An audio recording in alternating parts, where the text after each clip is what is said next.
Halls of Ivy, starring Mr. and Mrs. Ronald Colman.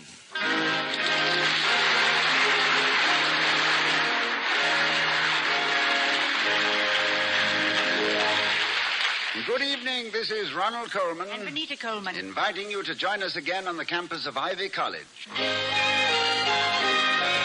now, the Halls of Ivy. We love the halls of ivy that surround us here today. Welcome again to Ivy College, that is, in the town of Ivy, USA. Reading maketh a full man, said Francis Bacon many years ago. But it's a notorious fact that college presidents get very little time to read. Thus, it's a rare and precious scene that we're permitted to view this evening as we look into the living room at number 1 Faculty Row. There by the hearth, enjoying the fire and basking in the warmth of each other's company, sit Dr. William Todhunter Hall, president of Ivy, and his wife, Victoria, reading. I knew it. I just knew it. Couldn't have been anyone else. Then who? The mailman. I had him under suspicion right from the first. Of what exactly are you accusing the mailman? Of murder. And I knew it from page 3. Page 3? Oh, a fictional mailman. Yes, not that swift courier of ours. Who conquers snow and rain and heat and gloom of night on his appointed rounds to bring us a calendar from the butcher, a testy note from the gas company, or an invitation to donate $500 to a committee for the defense of a parakeet charged with psittacosis. What was the question again? I merely said, then you were not talking about our mailman. Well, maybe that's what you said, but you didn't say it merely. No, it was the mailman in the murder mystery I just finished. He stabbed Sir Montague Milford in the butler's pantry. Right between the sherry and the biscuits, I presume. How was the book, aside from the fact that the author failed to baffle you? Terrible. I found it on a seat on an Ivy bus this afternoon.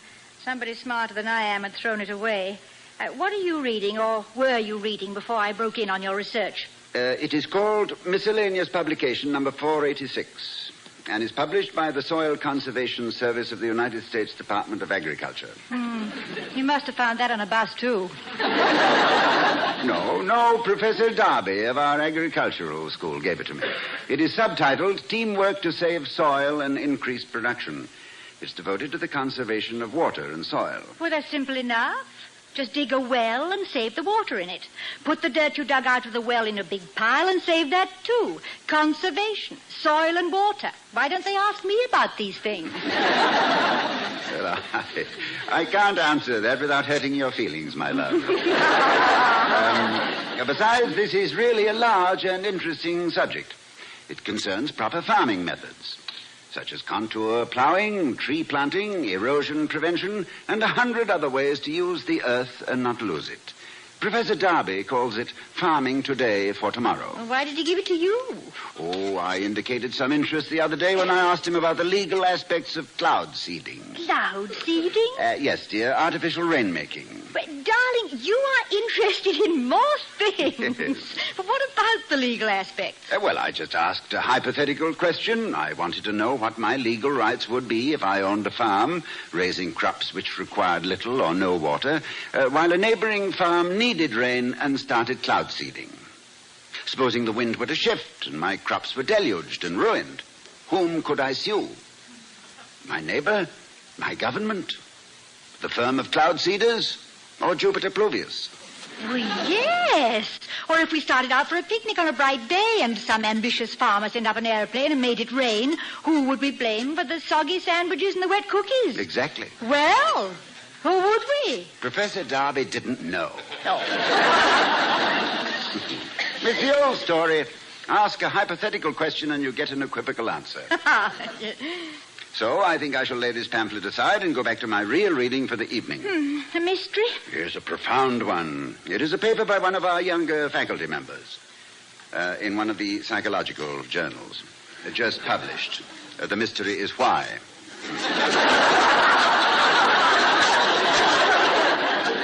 It sounds fascinating. Dibs on it after you've finished. What's the title of this masterpiece?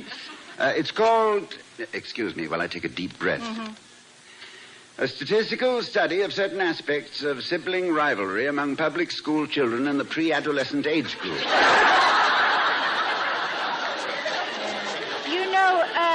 I think we ought to read aloud to each other more often. Seriously, is it any good? Seriously, no. Vicky, I try to be appropriately humble in fields where I am not an expert, but this paper sounds as if... What is it, Toddy? I thought I heard someone on the porch. Oh, it's that wretched doorbell. The battery's dead or something. No, somebody is at the door, Toddy. Well, here's a knocking indeed. Wake Duncan with thy knocking, I would thou couldst. I'll get it, Vicky. Anon, I pray you, remember the porter. Ah, Macduff. Won't you come in? Macduff? Why? What? Oh, I see, the knocking. Always your little joke, Dr. Hall. Your doorbell doesn't work. Good evening, Mr. Wellman. Macduff, indeed. Duncan is in his grave. Good evening, Mrs. Hall. After life's fitful fever, he sleeps well. Yeah, I guess I have you there, Dr. Hall. Treason has done his worst. No steel, no poison, malice... That's enough, Dr. Hall, that's enough. Oh. Now, let us put this persiflage aside.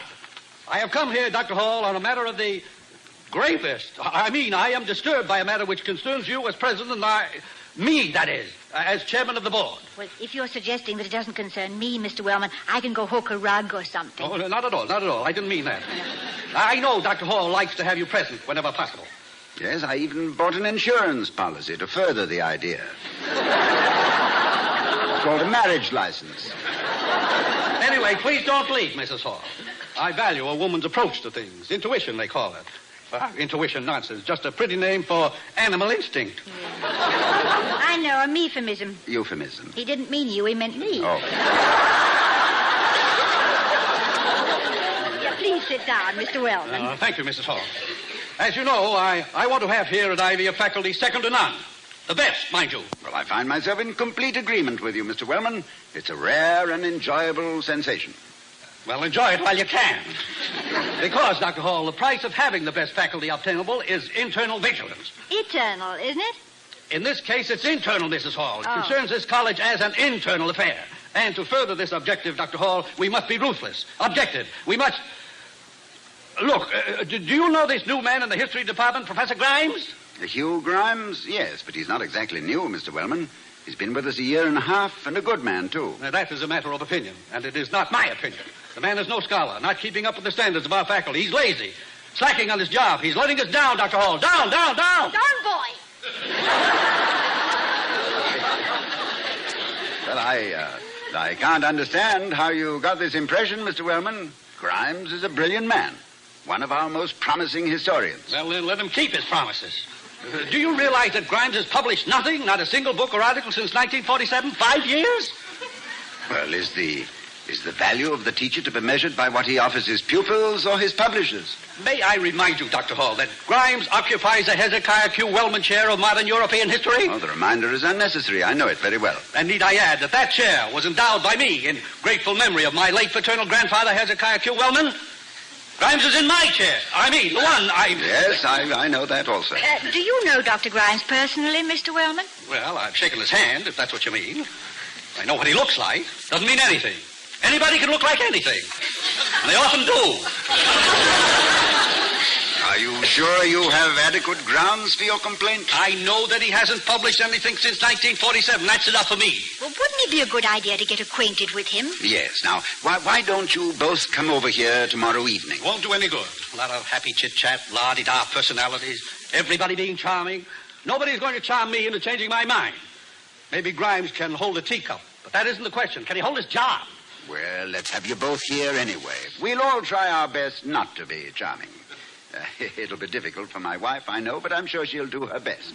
Well, I'll just pretend I'm the new girl in the play and you're all friends of the producers. All right, I'll be here. But I warn you, I consider this a college, not a coffee clutch. And every time I've gone to a coffee clutch, I've always found one kind of cookie that I could do without.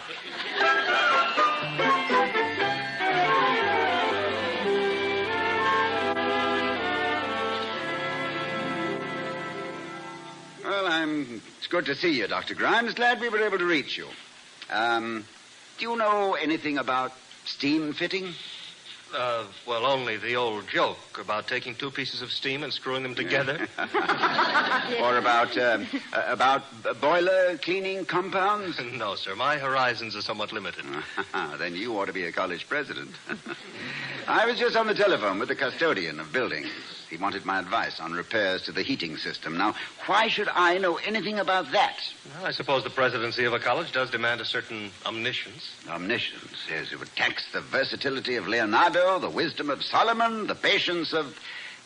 No, I mustn't be trite. I will not say Job. And now, let's get down to business. I had a special reason for wanting to see you this morning, Dr. Grimes. Not a very pleasant one, I'm afraid. Really? I'm sorry to hear that. Do you know Mr. Wellman, Clarence Wellman, the chairman of our board of governors? Well, I've met him, of course. Well, Mr. Wellman is a shrewd businessman, Professor. We mustn't for a minute discount either his sincerity or his intelligence. However, he is occasionally inclined not to list some of our intangibles as assets. Your ability to communicate with and inspire your students is, to me, a real value. But to Mr. Wellman, it is not something which can be displayed in the window. It seems, Professor, that you have stubbornly and shamefully refused to publish a book in the last 5 years. That's the case for the prosecution. Wellman versus Grimes. Oh, I see. And to keep my name on his books, he wants to see my name on my books. Mr. Wellman has become obsessed with the idea that a top-notch scholar must be a productive scholar. Well, of course, he's right up to a point. I haven't published anything recently. However, I suppose if the college insists, I could knock out a paper and send it off. Although right now that would sidetrack me. Oh, the college doesn't insist. I've heard nothing but favorable comments about your work here. You have the respect of colleagues and students alike. Well, that's very gratifying, Dr. Hall. I thank you. Well, as far as I'm concerned, with the job you're doing at Ivy, I wouldn't mind if you never published another word. Dr. Grimes, I think my husband is getting ready to put up a fight for you. No, not a fight, Vicky. I don't think that'll be necessary. No, I would rather bring Mr. Wellman around by persuasion. Oh, so would I. Now, then, let's make some plans, then. Now the plotting starts. And are you free tonight? Could you come over here? Oh, certainly. I'd be delighted to. Good. Mr. Wellman has agreed to be here, too. I want you two to meet face to face. In the meantime, I have a Machiavellian suggestion. You, a Machiavelli? Oh, he'd be a Borgia for the sake of Ivy College. Well, Clarence Wellman also happens to be interested in history, particularly his own. He has spent a great deal of time and effort clambering about among the branches of his family tree. He doesn't know that if you climb high enough in your family tree, you'll probably find yourself out on a limb. Yes, like a man who spent $10,000 in family research and then $20,000 to have it suppressed. Yeah. How far back did Mr. Wellman get? Well, I don't know exactly, but it seems the most illustrious of his ancestors was a certain Sir Tobias Wellman, born somewhere around 1665 and knighted during the reign of George I. No, it was probably a dull afternoon, and George was looking for excitement. Into each reign, some life must fall, I always say. Sir Tobias Wellman, that sounds familiar. It does. A few years ago, Mr. Wellman deposited a copy of his genealogy in the college library. Oh, I'm sure the librarian could help you find it. Now, if you were to familiarize yourself... You need go no further, Dr. Hall. I have some free time before my next class. Now let it work. Mischief thou art afoot. Take thou what course thou wilt. Oh, poor Mr. Wellman. What's he done to deserve such a combination against him? Oh, he's only guilty, my darling, of what Paul Valery calls the folly of mistaking a paradox for a discovery, a metaphor for a proof, a torrent of verbiage for a spring of capital truths, and oneself for an oracle.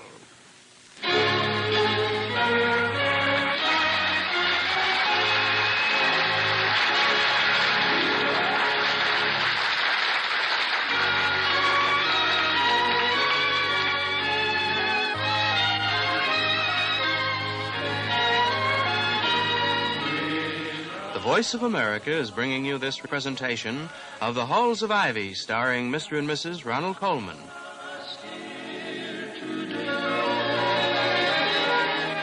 As we return to the Halls of Ivy, it's the evening of the same day.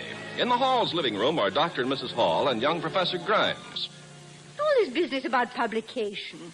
If a professor is a good professor, isn't that enough? Why is he expected to keep writing books? It's supposed to establish prestige in his field of work, Mrs. Hall.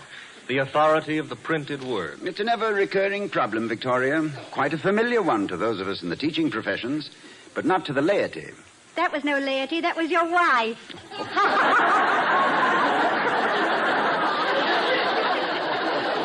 You can see now why you've cultivated the virtue of tolerance, Dr. Hall. Do you get much of this? Oh, yes, a great deal.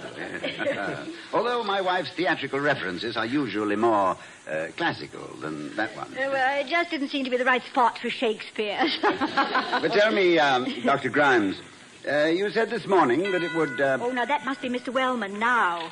We must try not to greet him so frivolously tonight. Yeah, last night we put on an impromptu scene from Macbeth. Oh, not one of the murders, I hope. Well, no, but sometimes I'm sorely tempted. Tomorrow and tomorrow and tomorrow creeps in this petty pace from day to day to the last syllable of recorded time. Good evening, Dr. Hall. And all our yesterdays have lighted fools the way to dusty death. Good evening to you, Mr. Wellman. Had your doorbell fixed. Good evening, Mrs. Hall. Yeah, a case of assault and battery. We found a battery on the bell, saved an assault on the door. Good evening, Mr. Wellman. You know Dr. Grimes? Dr. Grimes, Mr. Wellman. How do you do, sir? Yes, I've met this young man. How do you do? Now, please sit down, both of you.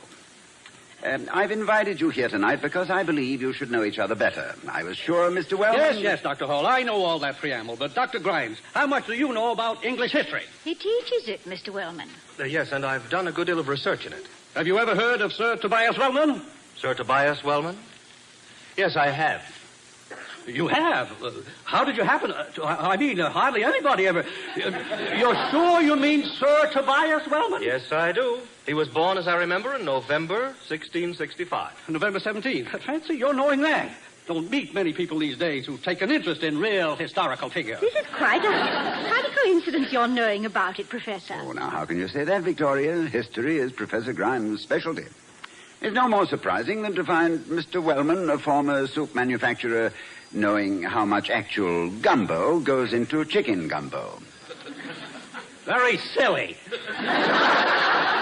We don't put gumbo into chicken gumbo. Gumbo means soup. Oh. It's like saying how much mock do you put into mock turtle. How much mulliga in the tawny? Certainly. Mulligatawny is an East Indian soup. Word means pepper water, and with curry as the main ingredient, it's... But I don't want to talk about soup. I want to talk about Sir Tobias Wellman. Well, as I recall, he learned the trade of carriage maker. He did indeed. That's the one, all right.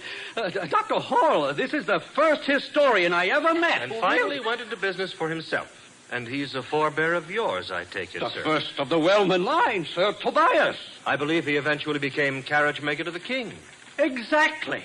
He was carriage maker to King George I. He invented a new method of slinging the body of the carriage with leather loops, you know. Still known in trade circles as the Wellman sling.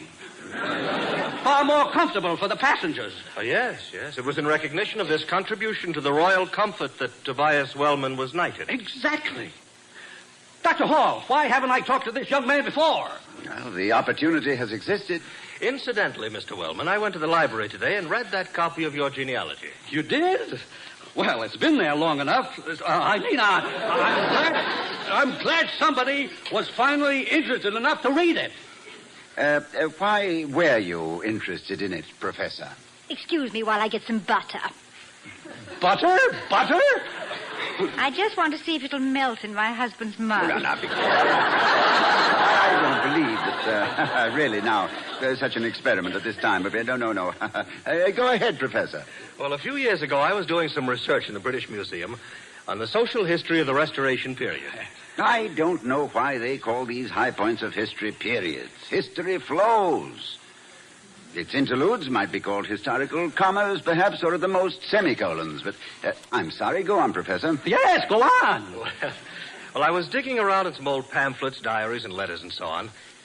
And this morning, the name of Sir Tobias Wellman had struck a chord in my memory. And so I spent most of this afternoon checking over my old notes. I'm sure this will interest you, Mr. Wellman. This is better than a whodunit. But get to the part where Gorgeous George hit Tobias Wellman with the sword.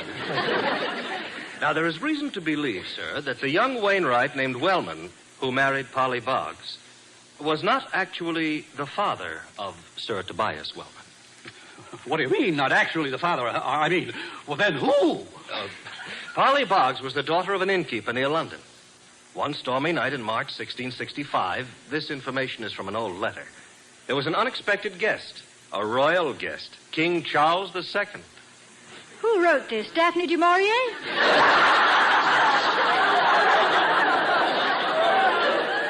Yes, I can see the cover on the jacket. Now, it appears that young Polly Boggs, who at this time was about 18, caught the roving eye of the king. You all know the reputation of Charles II. Well, there appears to have been a romantic interlude. In any case, Mr. Wellman, a certain amount of conjecture is involved here. But it seems very probable that the father of Sir Tobias Wellman was none other than King Charles II himself. No. Really? Well, you think? My goodness, that would...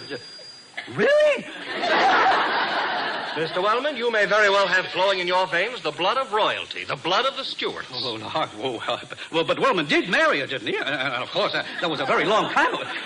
Royalty! The blood of the Stuarts. Why, I can hardly believe it. For a soup manufacturer, Mr. Wellman, you turned out to be quite a broth of a boy. Again, let me say, Mr. Wellman, we cannot be absolutely sure. But it could be true. Oh, it must be.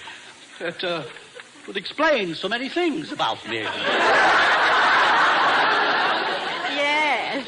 One of the Stuarts lost his head, didn't he? Gloria.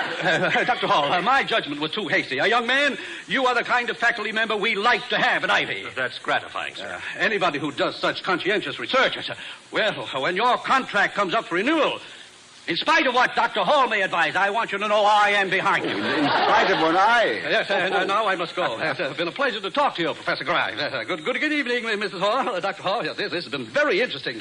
The blood of the Stuarts, huh? From the line of kings. Oh, imagine me, an economic royalist.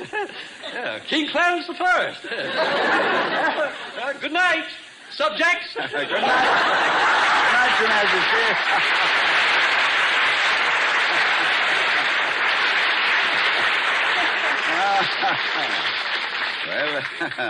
Well, Professor, I hope that wasn't altogether a hoax. Oh, it wasn't a hoax at all, sir. There is a certain amount of conjecture, as I pointed out, but the probabilities are certainly in favor of it. Well, it's amazing. Bonnie Prince Clarence. Bless his wrinkled little kilt.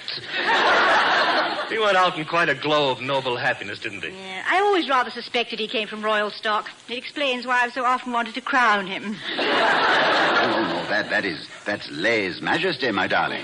I shall expect you, as a former British subject, one subject I never wish to change, I shall expect you to treat His Majesty, Mr. Wellman, with a little more of the respect due, the regal line. And as for me, I shall get myself some silk knee breeches for board meetings. All very well for you, Dr. Hall. You're of ambassadorial status. But what about me? I've just researched myself back into the peasantry. Wasn't it wonderful to watch Mr. Wellman's face when he suddenly realized who he might be? I'll bet he goes home and beats his soup kettles into a suit of armor. I hope he can make the feeling last. Oh, he will. According to one of his brother rulers, Richard II, not all the water in the rough, rude sea can wash the balm from an anointed king. We'll